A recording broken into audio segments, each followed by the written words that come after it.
Welcome to the Undisputed podcast. I'm your host, Jenny Taft. This podcast is a condensed version of today's episode of Undisputed, handpicked with the best segments and discussions. Skip, Shannon, let's go.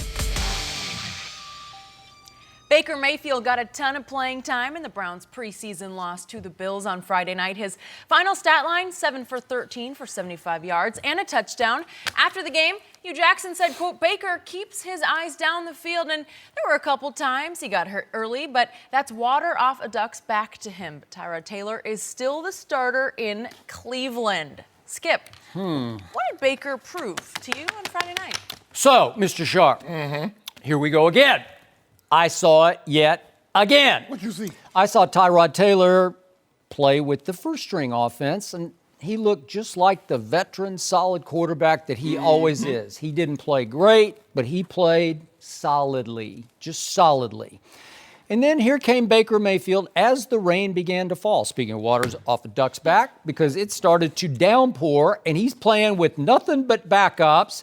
And all of a sudden, the voltage shot up and the sparks began to fly thanks to Baker Mayfield, because that's just what he does. And once again, it became painfully obvious to me that if the Cleveland Browns want to be the surprise team of the National Football League this year, if they want to extend all the national attention they're getting from their weekly Hard Knocks episodes on HBO, if they want to start scoring shocking upsets week after week, they have to go with Baker Mayfield. He is their lightning rod leader.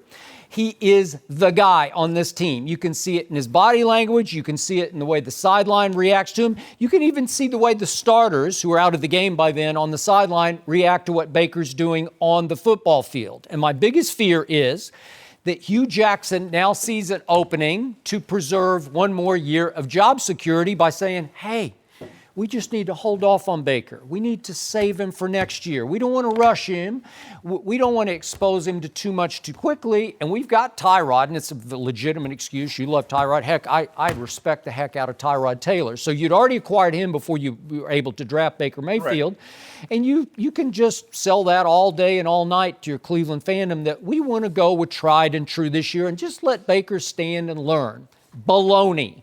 You can just see Baker Mayfield took the shock troops. He took the backups. He took those guys that you say will be driving trucks in a couple of weeks.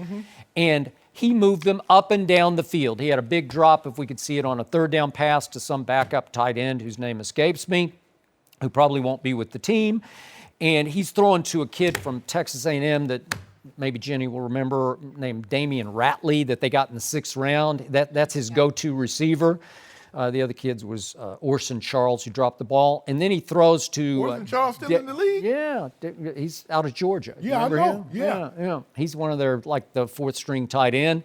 And then he throws a touchdown pass to one Derek Willis, who's undrafted out of Texas Tech, a rookie, and he catches it. It looked like a touchdown to me, but New York reversed it, so Baker didn't get the touchdown. Nick Chubb ran the ball in. Well, it wasn't a touchdown then, Skip. Well, it looked good to me. It looked like a really good fade route throw that was right on the money, and Derek Willis... But the guy didn't hold on to it, though, Skip. No, he held on to it. He just came down he with his knee on the line or whatever it was. So what's the problem? Well, the problem is that you could just see the electricity go up with Baker Mayfield on the field. And I'm going to say it again. He's just better than Tyrod. And it's no offense to Tyrod. He's just better. He's got a whip of an arm. He's got lightning in his body. You could just see it in his body language that everybody just comes more alive when he steps on the football field.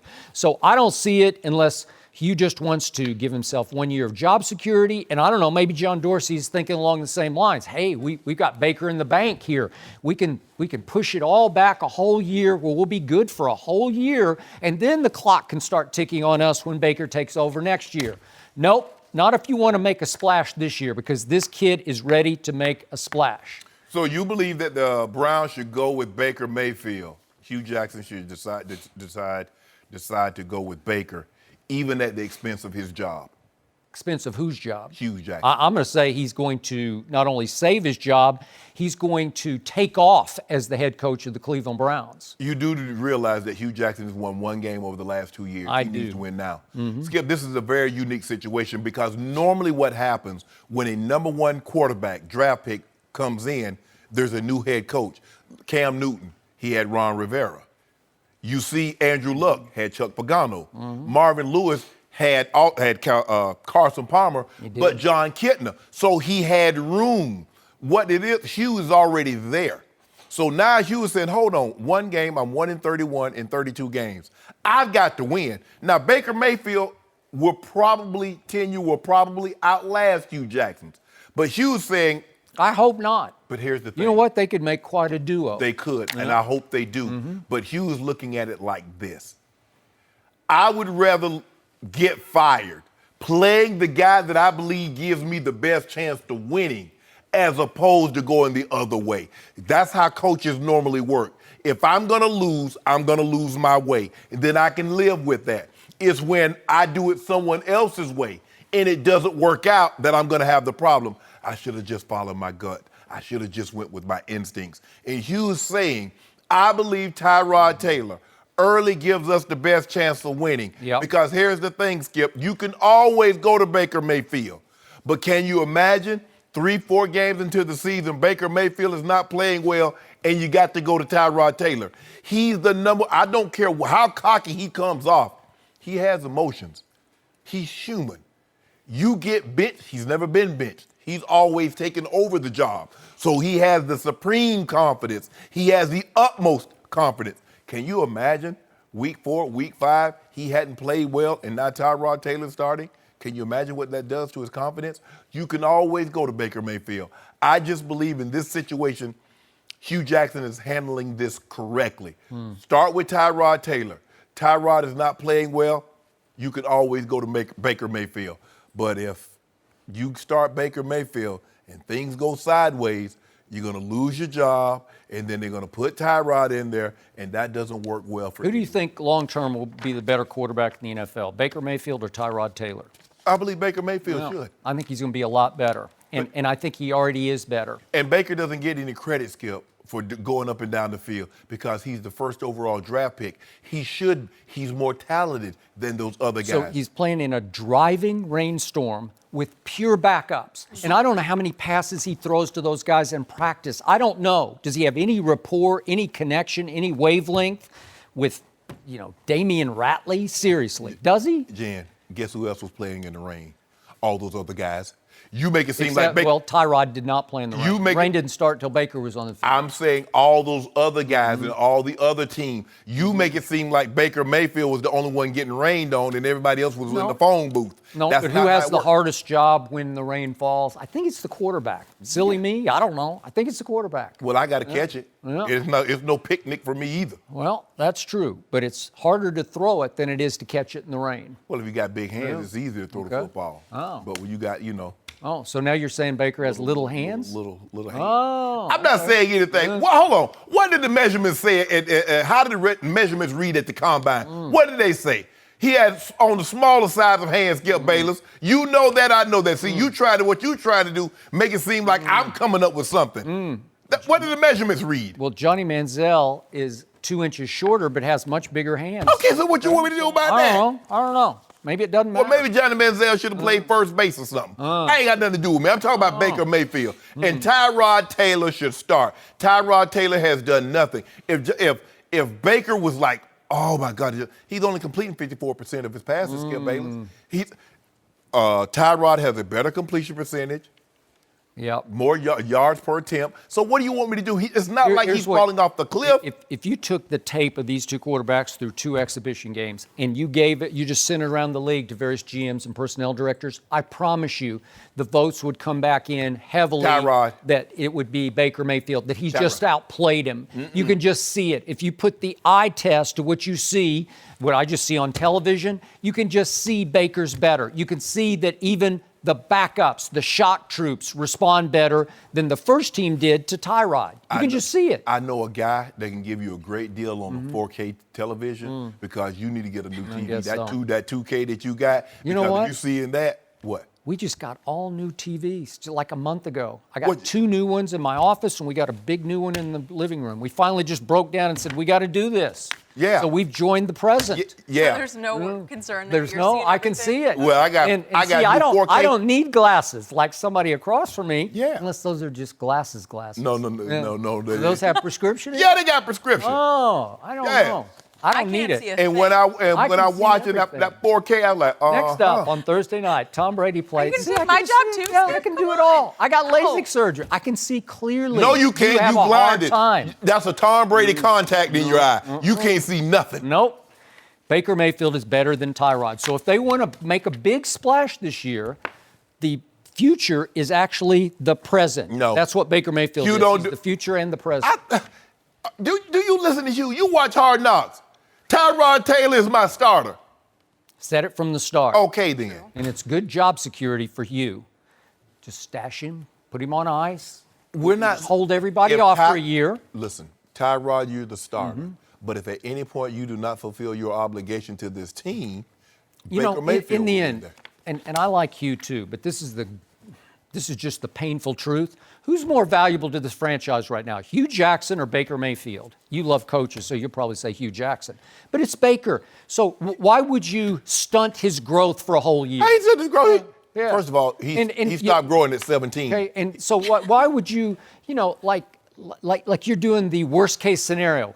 If Tyrod falters, then Baker can get to play. Well, that would mean that it's a bust of the year. That would mean that Tyrod failed. Well, right? let me ask you a question. If Baker Mayfield fails, then what? I don't think he's going to fail. I'm putting it out there. I put it out there before the draft. What did I tell you? A month before the draft, I said, I'm taking Baker Mayfield number one. And John Dorsey finally came around and said, I'll take him number one. Listen, as a veteran player on that team, I believe Tyrod Taylor would give me the best chance to win. You know and what? I I'd want him in there. like to see lie detector tests on that with all those veterans, starting with Jarvis Landry. I would love to see that. He going to take Tyrod. You know what? No, I don't think he would. I do. If you're doing popularity contest, you take Tyrod. There ain't no popularity He's contest. really a good Popularity guy. don't win games. Well, thank you. We're not going for senior Thank you. superlatives. We're not There going we for no go. Miss America, no nothing like Yeah. that, no politician. We try to win games. And normally it's the buttholes that help you win the most games. So that's what I want. But in the meantime, Tyrod Taylor is it. Browns fans, you need to start campaigning No, you against don't your head start coach. that foolishness, man. Campaign for Baker. You know it, and I know it. Browns fans can see it because they've seen such poor quarterback play over the years. They know when somebody can play, that kid can play. Play him. Why you come up with these? Why you do that? Campaign for real, Skip? Campaign. Come on. Really? I'm Mr. Cleveland. I'm the mayor of Cleveland. You know, hey, remember, he did campaign for Johnny Manziel, too. True. So, Well, I didn't campaign for him to yeah, start. you did. Huh? You campaigned for him. You talk about he going to be good. Well, before the draft I did, but I said if he's got alcohol or other issues, I'm out. Well, he had more And than he he did. a lot of them. Yep, So, I'm out. We still need to see more from Baker, though. And Yeah. in action on Thursday against the Uh-oh, Eagles, third he's not going to preseason return game. your calls. Well, I feel like we've got a good rapport. I'm doing my best. Oh, yeah. uh-oh. Kind of being Jenny mean just on took this on one. Baker. Stealing my. No mercy. Hey guys, Jenny Taft here. More of the Undisputed podcast is on the way, but first, a quick word from ZipRecruiter. Hiring is challenging, but there's one place you can go where hiring is simple, fast, and smart. A place where growing businesses connect to qualified candidates. That place is ZipRecruiter.com/undisputed. ZipRecruiter sends your job to over 100 of the web's leading job boards, but they don't stop there. With their powerful matching technology, ZipRecruiter scans thousands of resumes to find people with the right experience and invite them to apply to your job. ZipRecruiter is so effective that 80% of employers who post on ZipRecruiter get a quality candidate through the site within the first day. With results like that, it's no wonder that ZipRecruiter is the highest-rated hiring site in America. And right now, my listeners can try ZipRecruiter for free at this exclusive web address, ZipRecruiter.com/undisputed. That's ZipRecruiter.com/UNDISPUTED. ZipRecruiter.com/undisputed. ZipRecruiter, the smartest way to hire. No mercy. Next up we on go. Thursday night, Tom Brady played nearly the entire first half of the Patriots' preseason win against the Eagles. Brady was 19 for 26 for 172 yards and 2 touchdowns in the Super Bowl rematch. After the game, he said, quote, "I've been doing this for a long time, so a lot of it is second nature at this point." Skip, were you surprised Brady played so much? I was shocked by this. I just sat in awe watching Tom Brady play almost the entire first half of preseason game number 2. So I guess at this rate, he'll play 3/4 of preseason game number 3, and then he'll probably play the whole entire game of the final mop-up preseason game number 4. And I'm going to say it again, Mr. Sharpe. When it comes to the handling of Tom Brady, at this point, I think Robert Kraft should be very vigilant in watching over how Bill Belichick handles Tom Brady, because I don't think Bill Belichick loves Tom Brady. I think there's jealousy there. I think there's resentment. And I know we agree on one point for sure, because ESPN, the magazine, reported that Bill Belichick at the trade deadline wanted to go forward this football season with Jimmy Garoppolo as his new starting quarterback. Am I right about that? Yes. Do we agree on that? We agree. So now, you know, and I know, because I've been doing this for a long time and you played for a long time, that you got to be careful with quarterbacks. In the preseason, we saw what happened to A.J. McCarron the other night for the Bills. We saw what happened to Nick Foles. It sounds like he's okay, but it looked like he got his shoulder banged up. It could have been much worse. I've seen a whole bunch of quarterbacks going all the way back to my days covering the Cowboys when Roger Staubach took off running, Roger Dodger, and tore up his shoulder in a preseason football game. So, Tom Brady is now 41 years of age. And if you told me he would play 2 series only in the third, the dress rehearsal preseason game, I'd say, okay, that works for me, because I think he knows how to play. He just needs a little tune-up and he'll be just fine. He played the whole first half? Are you kidding me? So, it makes me sit back and wonder, what is Bill Belichick thinking? Is it possible that he's thinking he's sick and tired of hearing about this TB12 method? Oh, my goodness. Well, I'm serious. And all this, how pliability has made Tom Brady invincible and he is shattering the mold of durability and longevity for quarterbacks. Maybe Bill Belichick just said, well, he's invincible. I'm just going to play him the whole first half of the second preseason game. I'll play him even more in the third one. We'll just see how it goes. You think Coach Belichick's mind works like that? Yeah, I do. It's starting to look like that, because that's why he didn't play Malcolm Butler the entire Super Bowl. That's impossible.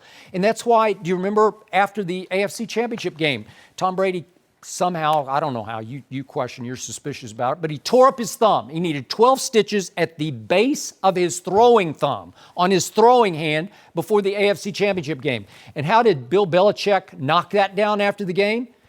Wasn't exactly open heart surgery. It wasn't? No, your quarterback had 12 stitches in his throwing hand before the AFC Championship game, and in the fourth quarter, he threw for 138 yards against the Jacksonville defense. Yeah. It's impossibly great. What did he say the next year? That was more of a media circus than a football crisis. Yeah. Oh, okay. So you don't think he's saying, I'm going to throw Brady out there at 41. Let's see how he does against the Eagles, Super Bowl quote-unquote rematch. Let's see if the Eagles get after him a little bit. Let's see how pliability works in the second preseason game. I'm suspicious of it. I did not like it. And by the way, if you ask Tom Brady to play every minute of every preseason game, he would, because that's the way he's put together. And how did he play the other night? He played great. So it's not his call, it's the head coach's call. Am I surprised Tom Brady played that long? No. Question to you, why does it annoy you so much the way Coach Belichick coaches his team, mainly Tom Brady? Why does it annoy me? Yeah. Because it's scary.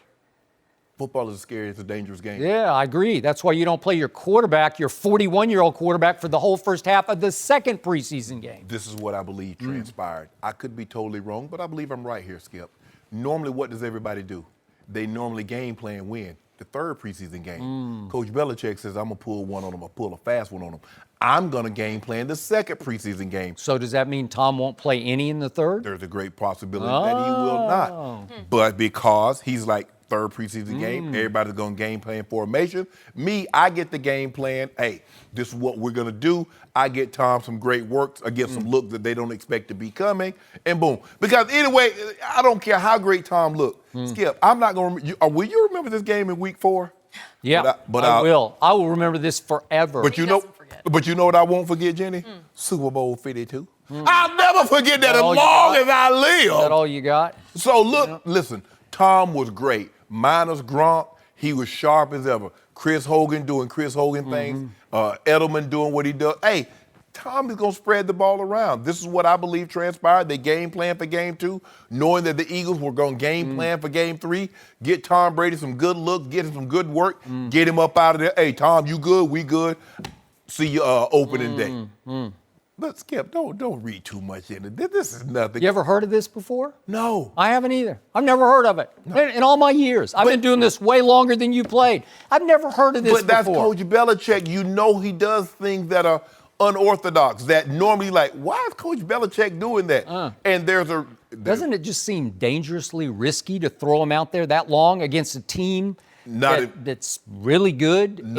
Not if we've game planned for them and they haven't game planned for us. They've been practicing against each other all week, so it's not like they don't know each other. Yeah, but see, when I put in specific plays to attack certain things, which is what's going to transpire this week, this is the first week that offensively, I'm putting in specific plays to attack your defense. Defensively, I'm putting in schemes to attack your offense, special teams and vice versa. So Coach Belichick says, you know what, I'm going to get a head start on you guys. I'm going to go ahead and game plan you for this week, and then, Tom, I'm going to let you chill the next 2 weeks. So do you really think the Philadelphia Eagles could game plan and throw something at Tom Brady he's just never seen and not ready for? No. I think not. No, but I'm saying when they get certain things, here's the thing, Skip, this is what we could do. What we could do, instead of just playing our base defense against everything, we could get very specific. If they come out in 3 wides, this is what we're going to do. If they motion the back, we're going to check and we're going to come. They could have easily done that because, like I said, when you go into a game in the regular season, you run plays, you run defensive schemes to try to combat what their other team, the opposing team, is doing. So the same Eagles had 2 weeks to game plan and scheme for Tom Brady in the Super Bowl, and then what happened? They beat him. Chaos happened. They beat him.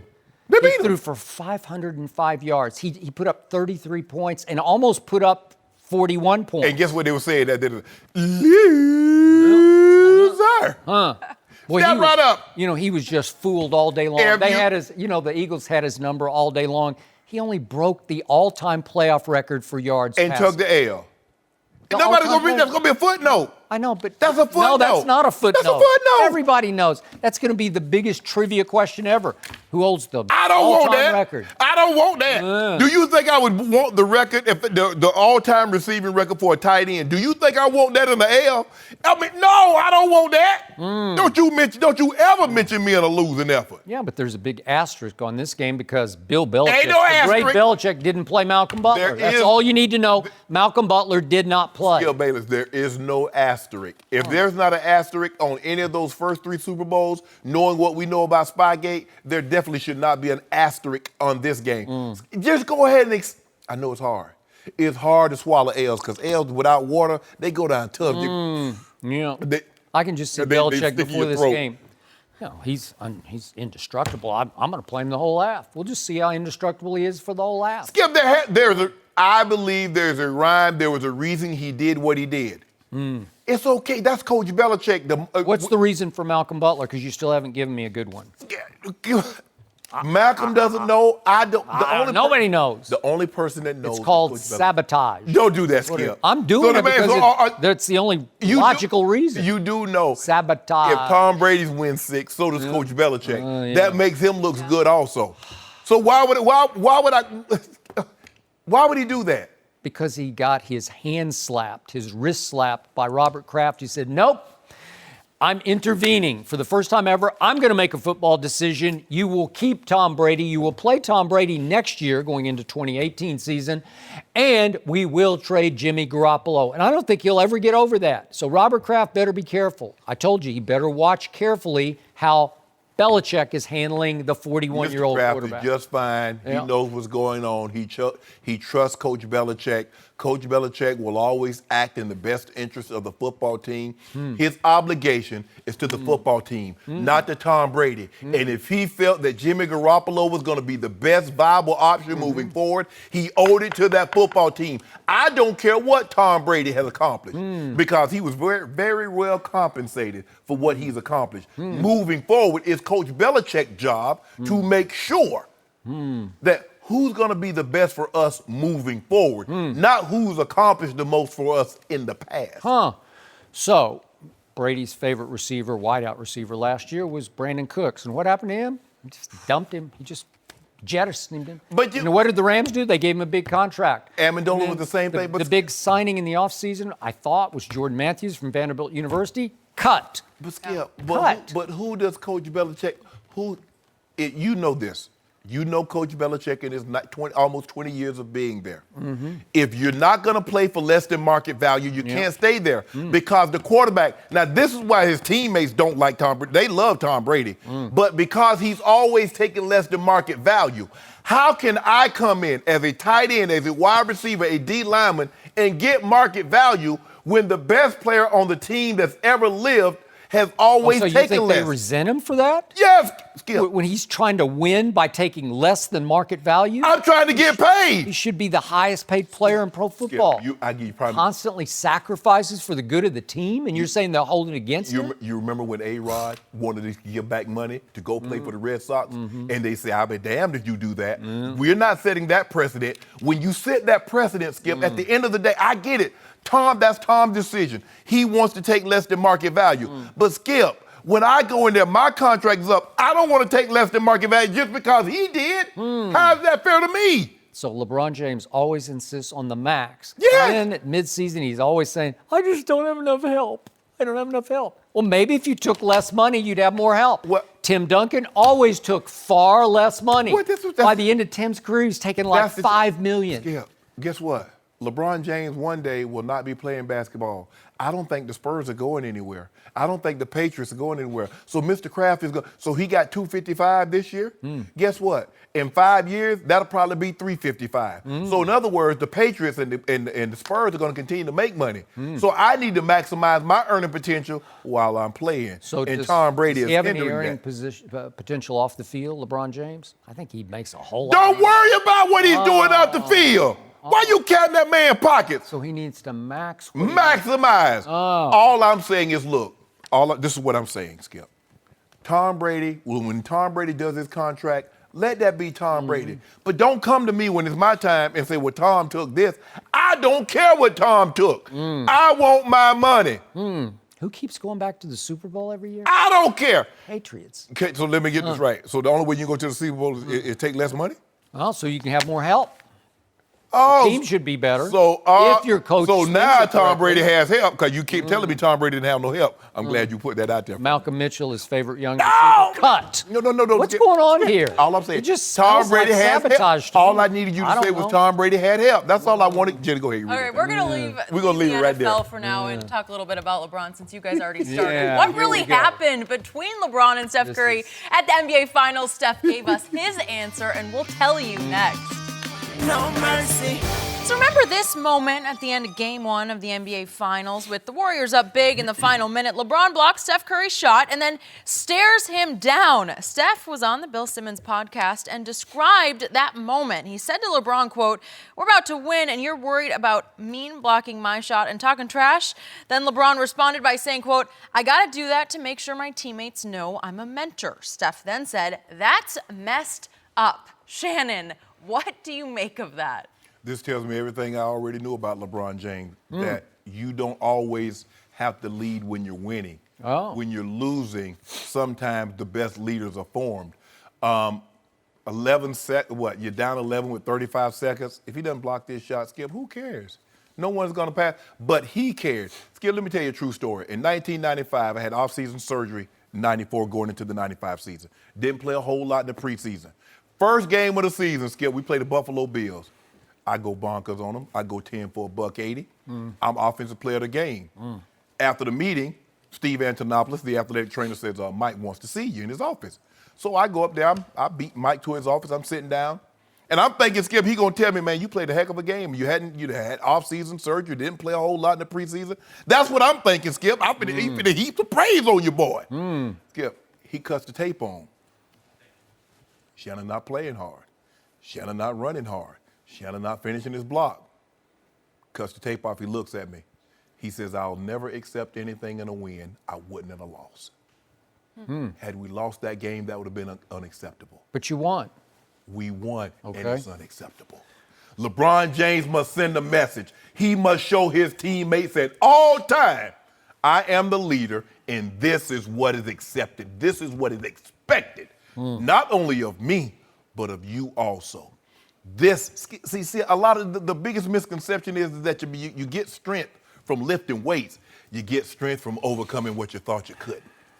LeBron James, Skip, from where he came from to where he got to and to how he does things now. Tells me everything I need to know and why it's so easy for people to follow him. I don't. Maybe he rubs people the wrong way with the cryptic tweets and the Instagram posts, all that. But I follow that young man. You know why? Because I know. What young man? He's young to me. Oh, you mean LeBron's a young man? Yeah. Oh, I didn't know who you were talking about. You know who I was talking about. Ancient. He's going to his 16th NBA season. You know what, Skip? You find any way to try No, to do I'm it. just, you shocked me with that. I was thinking, who are you talking about? I would follow LeBron James. Young at heart. For the simple fact is I know he's going to give me his very best effort. You would follow LeBron James down an alley. You'd follow him. Yeah! But you'd stalk him. You'd follow him anywhere. No, because I know he's going to give. Skip, you never ask a man more than you're willing to give. And I know he'll never ask from me what he wouldn't give himself. So I'm all in.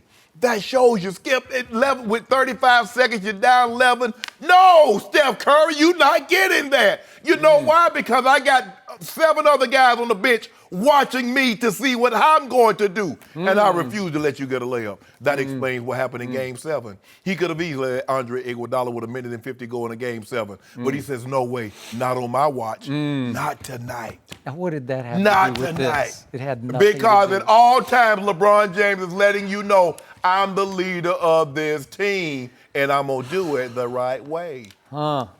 I don't know how you said all that while keeping a straight face. That's all. Because I it's know. the truth. Yeah. So it required your ancient story that I've heard for about the 5th time now about how you had this great game, but Over the day, still one of the 5th or 6th best took games. That, and it took a reference to Game 7, ancient now history, to distract the audience from your argument for this, because it's just What pathetic. argument? It's pathetic and it's wrong, and you know it, and I'm going to explain why. Okay, explain it, please. So, just to put this into context, there are 34.1 seconds left in a game in which you trail by 11, a game 1 of the NBA Finals in Oakland, and the 6'3" guard for the other team goes in for what looks for a moment to be an uncontested, right-handed, not dunk, but just layup off the glass. And you go pin block Pin it it. and then mean mug him? Yeah. What? One hand on you. Poor little Steph? Are you Oh, kidding no, me? it's poor little So, Steph. what had just happened about 5 minutes before that, speaking of mentorship for your young players, what had happened is there was a confluence of wrongs that happened at the end of regulation in which Cleveland should have won the game. LeBron James had a rare hot hand from distance. He was 11 of 22 from outside the paint, which is unheard of for him because he's a below average jump shooter. And he's got the switch that he wanted. He's got little 6'3" Steph on him, and he's got a mid-range jump shot that he refuses to take. And we know the rest of the story. He passes to George Hill. Okay, well, what? Okay, and then the J.R. Smith blunder happens, which was predictable because it's what J.R. does or doesn't do. And then what happened? Mentorship happened. Leadership happened. LeBron James went and sat away from the team on the bench, would not join the sideline huddle, and he flat out melted down and went into the most unsightly pout I think I've ever seen from a superstar player all through that timeout when he should have been rallying the troops saying, guys, we're okay. Shake it off. We screwed it up. It's okay. It's tied. We're going to overtime of game 1 at Oracle. We got them right where we want them. We got them on the run. And what did he do? LeBron continued to pout when the game started again. He didn't shoot the basketball for 2.5 minutes of overtime as they fell behind by 7 points, and the game was over before he finally took his first shot in overtime. And you're going to tell me this was mentorship at the end of the game? It was pure frustration. That's all it was. Sometimes, Skip Bayless, you look at it like this. You feel the only time somebody can mentor you is that when they wrap their arms around you. Sometimes you have to kick people in the butt. Sometimes you pat them on the back.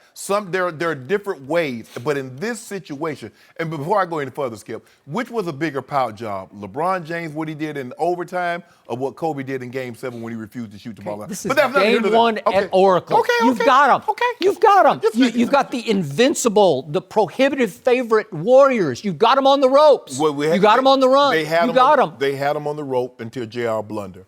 But Until LeBron didn't shoot the shot to win the game. LeBron also, shoot it. LeBron is also saying, I just dropped 51 on you. I'm the baddest man on the planet, and I know y'all up here keying right now, but Steph, you're not getting this layup on my watch.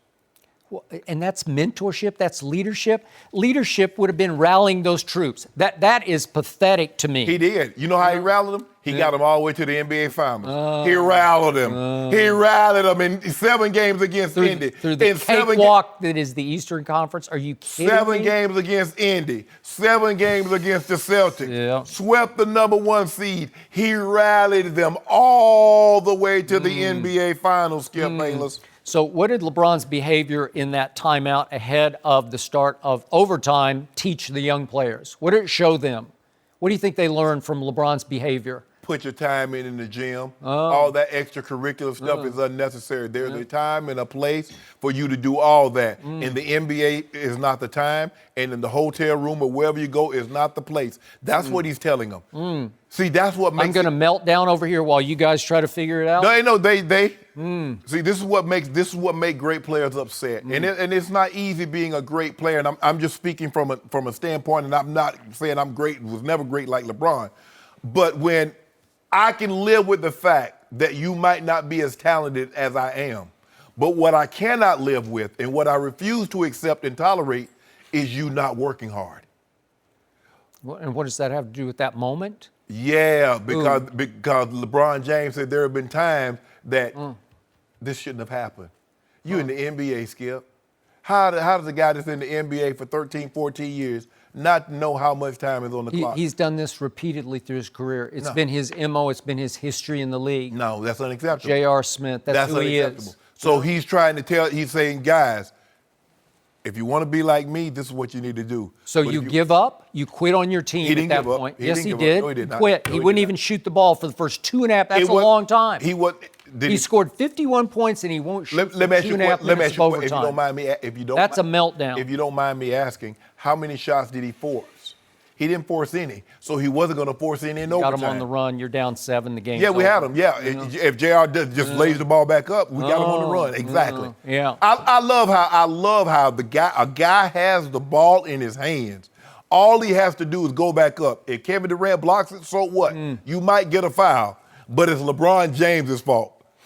Wow. If you're the greatest player ever and you got little 6'3" Steph on you, you just shoot it. You say, it's on me. I want it on my shoulders to sink or swim because you got to. That's that shot. It's going to be win or lose. Well, they tried to put the win ball in, or lose. They tried to put the ball in Tom Brady's hand. They threw him a pass. Sink or swim. No, win that's or lose. not at the buzzer. This is it. Okay, what about One that shot? Okay, what about when they knocked it out of his hand? What was that? He had the ball in his hand, right? Yeah, but that wasn't at the buzzer. That wasn't the end of the game. So now it only matters at the buzzer. So it doesn't matter. That was a forced error. This is unforced. It was a forced This is your error. choice. Yeah, you're right. It was unforced. J.R. Smith this should not have happened. You are absolutely So then, right. because he blunders, as he predictably did and has done many times in his career, then LeBron's supposed to go over and melt down on the bench and quit and pout? Really? Oh. Really? I've never seen anything like that from a superstar. You think Jordan would have gone over there and sat and pouted like that? I don't think so. What you mean, Jordan? First of all, Jordan would have never got a team like that to the finals. Oh. You remember, he never got a team to the finals until he got Scottie Pippen. Yeah. You know, he's first round exit. He played in the East when it was the beast. Yeah. But no. But if he's the GOAT, he's that guy. He's got to beat the big 3 Celtics. He got to beat the Sixers. He got to beat the bad. Now, if he's what you said he is, now I don't know, Skip. All I know is he went 6-0 in the finals with 6 MVPs. It's over. So let me ask you Case closed. So if that's your argument, how can Tom Brady be the GOAT over Joe Montana? He's 4-0, unbeaten, untied with no turnovers. 5. Should have been 6. He lost 3. Yeah. He's lost as many as Joe almost won. It took the helmet catch. I don't want to get into all that. Skip, I can't do semantics. Yeah. The man has 11 touchdowns with 0 interceptions. You're again trying to distract the audience from the case at hand. It's LeBron quit. And then he said, I'm mentoring my young players. Let them know. This is what we do. This was the night that he was the most unmentor of his whole career. And he could have got sideways because, that was the same night that Draymond and Double T got into it. Impressive. And LeBron said, hey, they won. but ain't gonna be no layups on my Impressive. watch. LeBron mean block Steph. Ain't gonna be no layups on my watch. Well, you guys already started talking back about football, so hey, we might as well go back to it. Because I want to know if this guy is still a Dak Prescott hater. Let's find out next. Here we go. No mercy. Dak Prescott looked pretty good in the Cowboys preseason game against the Bengals on Saturday. He was 10 for 15 for 86 yards and a touchdown pass to Terrence Williams. Let's take a listen to Dak after the game. Yeah, it's definitely positive. That's good, as you just said, to have a lot of firepower, not even out there, and still just play caller, Coach Linehan, be able to just throw stuff out there and we get it done, we move the ball, run into a few third downs and convert them. I mean, a lot of that I want to get better at and continue to get better at. So it's not one thing I say, oh, this or that, but more active in all different throws, sometimes getting rid of the ball, maybe not scrambling around as much, and just doing everything a little bit faster. I got to hear what you think, Shannon. How would you grade Dak's performance? C. You gave him an F for his regular season last year, an F. I'm gonna give. And Moving up. I almost gave him a D until I, watching the game and realized he didn't have Zeke, because that's the bell cow. That's what makes everything go. I mean, if somebody can make a dish and you're supposed to have egg and butter and you don't have that, and it still tastes pretty good, you're like, okay, it's not the best, but if you had all your ingredients, this thing might have would have turned out okay. He lose Zach Martin early, so I'm gonna give him a C. But Skip, really, am I supposed to be happy about Dink and Dak? 15 attempts, 86 yards on 10 completions. That's pretty good, actually. Jen, actually it's not. That's 5.7 yards per attempt. That's the equivalent of what Joe Flacco had last year, and he finished dead last. That's a good stat there. So are you sure? Do you want to rephrase that by saying that's pretty good? Are you sure? Because Joe Flacco had that very same number, 5.7, and he was dead last. That's what Dak Prescott had. So I want to ask you. Help me out. I got a question for you. I got a question. Okay. What was Dak's QBR last year?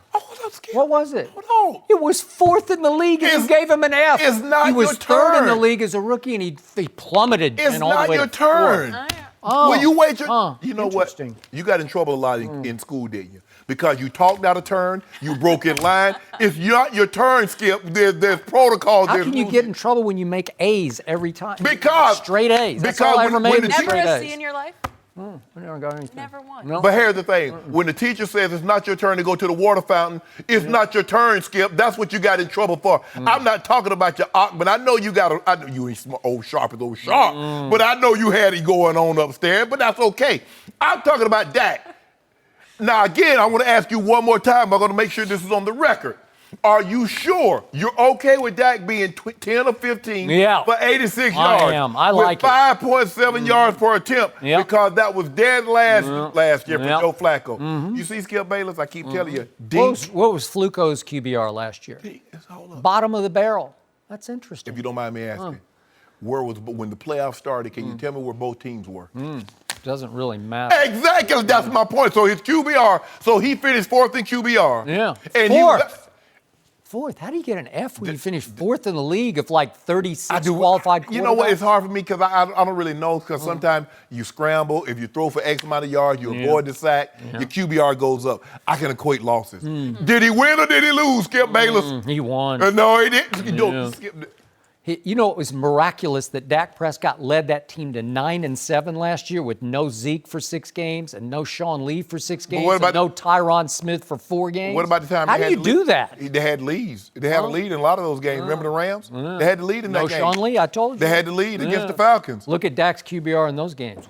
In the Rams and the Packers game. So how am I supposed to do? Oh, the dude got a 95 QBR, but he took the L. What that supposed to do? How does that help me, Skip?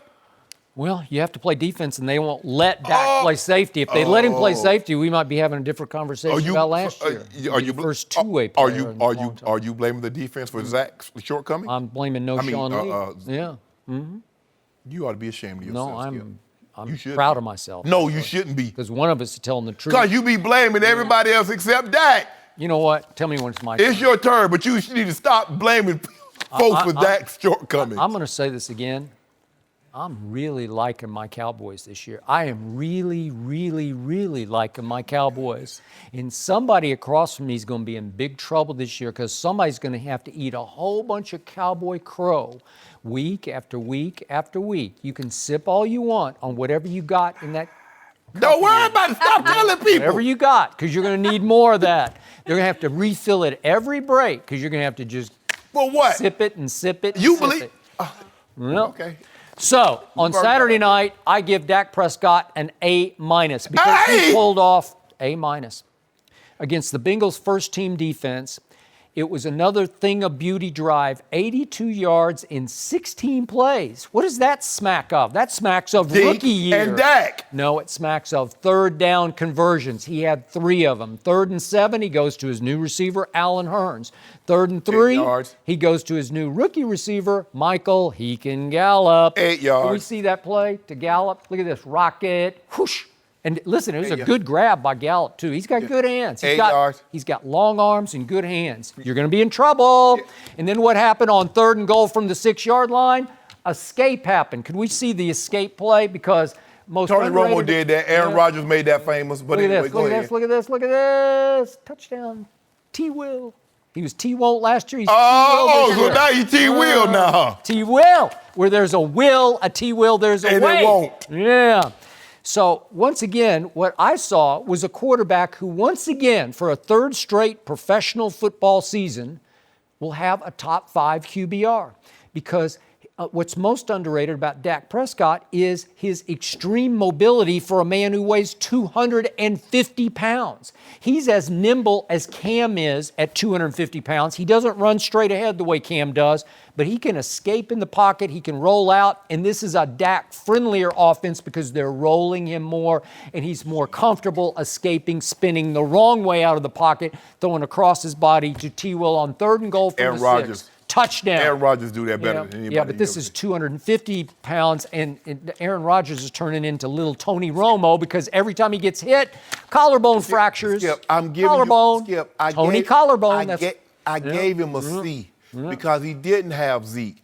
Zach Martin did go down. His tight end. You heard what Jerry said about Rico Gathers, saying that he can block when he knows who to block. Yep, that's true. Which is not Rico caught a couple balls. Which in the is not second a half. ringing endorsement, and said the angst comes from he being on the roster, knowing that who we So let go. in this masterful drive of Dak Prescott's, he's throwing to tight ends named Blake Jarwin and Jeff Swaim. You like that? They aren't exactly Shannon Sharpe. And They're guess what, not Skip? exactly And Tony there's- Gonzalez. And there's a good chance, guess what? Those are the guys he's going to be throwing to No, during the season. that is So true. don't be, so I don't want to hear nothing. So this 82-yard, 16-play drive takes place with no Zeke, no Travis Frederick at center, who's a Pro Bowl Fingers. center, and Right. had lost Zach Martin Right. already, and thank God, thank you very much. I got to knock on wood. It seems like Zach Martin's just hyperextended his knee, and I think he's going to be ready for the opener. We hope. I'm going to knock on wood one more time. So there's no Cole Beasley. There's no Tavon Austin. How does he do this with what he's got to work with? He's throwing to a rookie wideout. I don't know how he does it, but he did it. But at what point? A-. At what point in time do you want to see him push the ball down the field? He I'm not did. talking dumping the ball off the Rod Martin. Did you for see 2 the yards. bomb he threw to Michael Gallup in the opener? Did you see it? Threw it up the sideline. I don't know. Traveled like 40 yards in the air. Touchdown. No, it didn't travel Yeah, it 40 yards did. there. Yeah, it did. Actually, it was 33 yards, but that's not there. okay. But I'm not going to get into semantics. But here's the thing, Skip. You know this and I know this. All you concern, you know what I noticed? When it's Dak, you concern yourself with QBR because that makes it look good, but if he loses, so what? But when I tell you other guys have had big numbers, like, what does your restaurant serve? My restaurant served Dak a lot of L's last year. Well, 9 and 7. 7 L's? Really? That's a lot. Did Oh, go- they almost made the playoffs. Hold on, Skip. What was their record his rookie year? 13 and 3. So you took 4 steps back. well, I And told you. I'm supposed to give you a graph. Huh? Well, you told me Zeke's the whole show, and they lost him for 6 games and had the cloud of Zeke's suspension hanging over him from day one.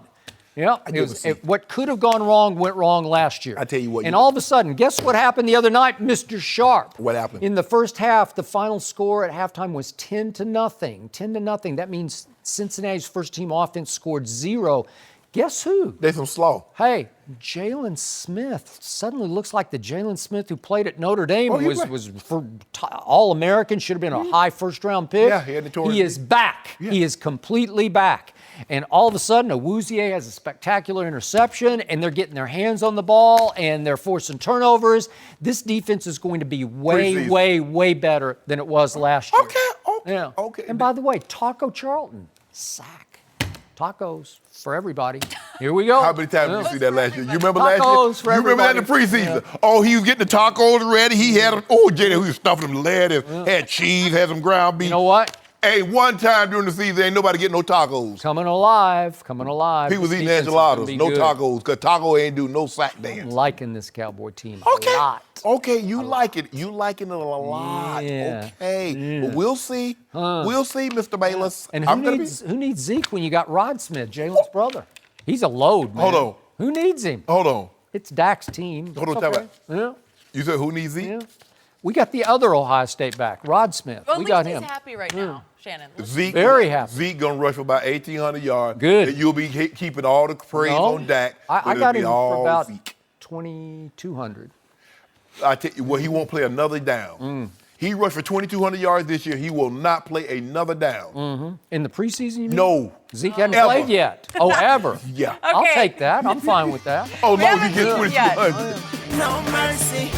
Well, Carson Wentz returned to full team practice for the Eagles yesterday and split first team snaps with Nick Foles. Foles left Thursday's preseason game against the Patriots with a shoulder strain after taking a hit.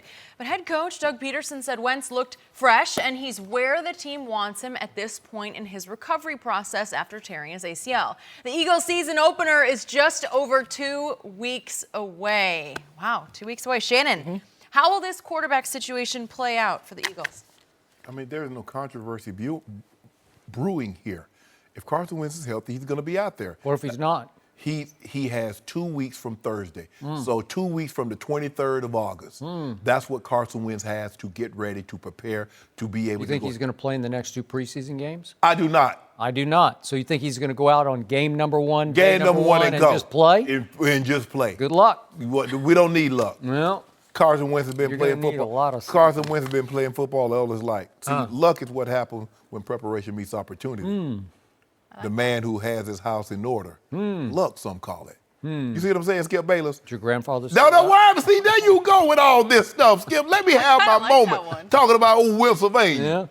Yeah. Jen really liked that. Why don't you say it again? Words of wisdom over here. Put it up on the wall. No. Words of wisdom. Carson Wentz will be. Did you make that up? Carson Wentz will be just trying to make me lose my train of thought. Carson Wentz will be just fine. Yeah. He has about 20 days to get ready. So he'll be fine, Skip. Baby, why you upset? Interesting. He got 17 days. He'll be ready to play. He had 11 on 11 yesterday, so obviously I do not believe that he's going to go out there and play. You're just going to have to trust that he's done enough this preseason and throwing on the side. And then, like I said, he has, 2 weeks to get ready, doing 11 on 11 drills, a lot of team stuff moving forward. But the thing is, Skip, this young man had 23 touchdowns by week 9. They played 17 weeks. I know a guy had 22 total touchdowns in 17 weeks. I ain't going to call his name. He played in the same division, though. But I don't need to call his name. I think Skip know who he is. I only know the MVP last year was Tom Brady. Do you remember that? But anyway, see, people get caught up, Foles, he played so great. Do you remember before the first 3 games before the championship game and the Super Bowl, he had 1 touchdown. 1. I just remember coming in against the Rams out here in Los Angeles. Did you remember like 3rd and 9, and he completes it to save the game? I don't know how he did that. You remember him? Backup. You remember Week 16 against the Raiders? Yeah. Oh, yeah. That wasn't that good. So there's nothing going on here. Walk it to him. We'll be out there with that knee brace on. Big, strapping 6'5" guy from North Dakota. He's ready to go play football. And that's what he's going to do. Really? And look good doing it. And step right in there. Right into it and wing it. No preseason snaps and just go. Yep. And you haven't tested your knee against live ammunition, and all of a sudden you're just going to go. You're just going to wing it and hope that your knee holds up, right? He didn't rupture one ligament. He ruptured 2 ligaments Yeah, in and the he's same knee. young. The one thing he has on his tab is youth. Yeah. On his side is youth. That's true. In the video I see, he looks a little limpy occasionally. Just Why a little limpy. you watching the video? Why you worried about the Eagles? Your team is the Cowboys. Yeah, I think the Eagles are going to have a hard time. So I got to start out with what I saw when the Eagles played at Foxborough the other night. I saw Nick Foles, who did not play very well because he wasn't just under pressure, he was under attack. And I'm saying, where was all this in the Super Bowl? This defense gave up 41 points to Nick Foles, and all of a sudden, you know what happened the other night? Nick Foles got Lane Johnsoned. That's what happened, because Lane Johnson kept calling out the Patriots and calling out the robotic Patriots who don't have any fun, and they said, well, let's just throw a party on Nick Foles, the guy who threw a party on us. Let's just see how he likes it if we come after his behind. And they came and came and came some more. Yeah, your guy gave him a sack, Big V. Yeah, Big V wasn't very good. Oh, yeah, left Big tackle. V. I didn't think Lane Johnson was very good at right tackle because they were coming from everywhere. I saw 8 Patriot sacks. I saw 11 more quarterback hits just in a preseason game. In the Super Bowl, they had 0 sacks and 5 quarterback hits. Trying to make up for the Super Bowl. You can't do that because you know okay. what? It happened to us. Yeah. We played the Green Bay Packers. We played them in the Super Bowl 32. Then the 3rd preseason game the following year, guess who came to town? They tried to get us back. I was like, bro, we got the rings. Y'all done put a ring on it. You can't take this away. So the same Adrian Claiborne who destroyed my Cowboy season last year with 8 sacks of his own. Didn't he have 8 total? 6. But he got Dak. What did he get him? He got him 6 times, and he had what they had 8 total sacks. Yes.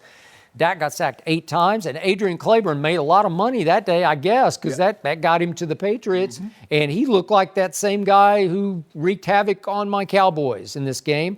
And Kyle Van Noy and even Adam Butler from Vanderbilt University, he was all over Nick Foles, play after play after play. And I got to tell you, if that offensive line shows up for game number 1 for the Eagles, Carson Wentz is going to be running for his life. You know that's going to be big Jason Peters over there. Left tackle. You think so? Yeah. So he's coming off knee reconstruction but too. here's the thing. Remember, and he hasn't played one preseason snap yet himself. But remember, I told you, Skip, this is what I believe happened. I believe they game plan for the Eagles, then they go back to themselves for game 3. Yep. Coach Belichick likes to do things that's unconventional because everybody else game plans game number 3.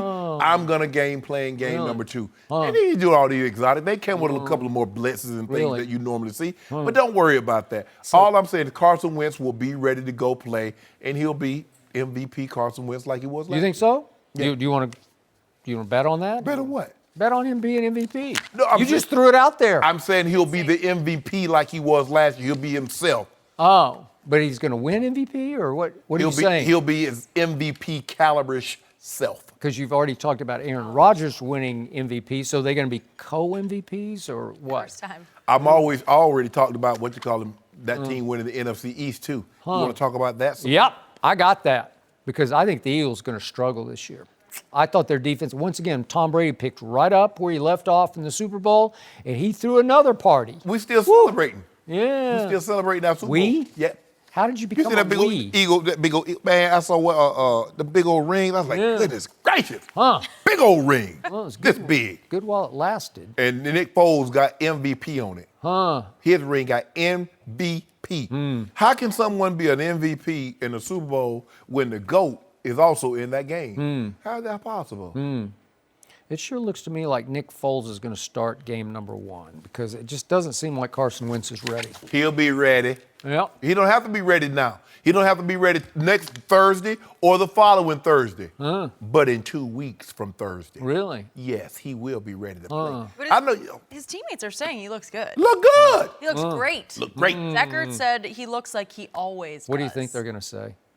But do you say he looks like he always does if you don't believe it? Yes.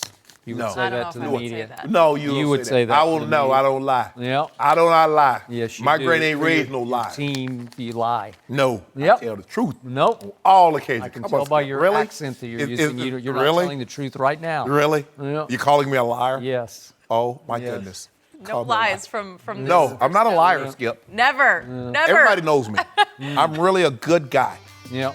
Really good. Really good. No mercy. Thanks for listening to the Undisputed podcast. I'm Jenny Taft. Join us again at the same time tomorrow morning, 9:30 Eastern. We'll see you then. Fox Sports. One of one.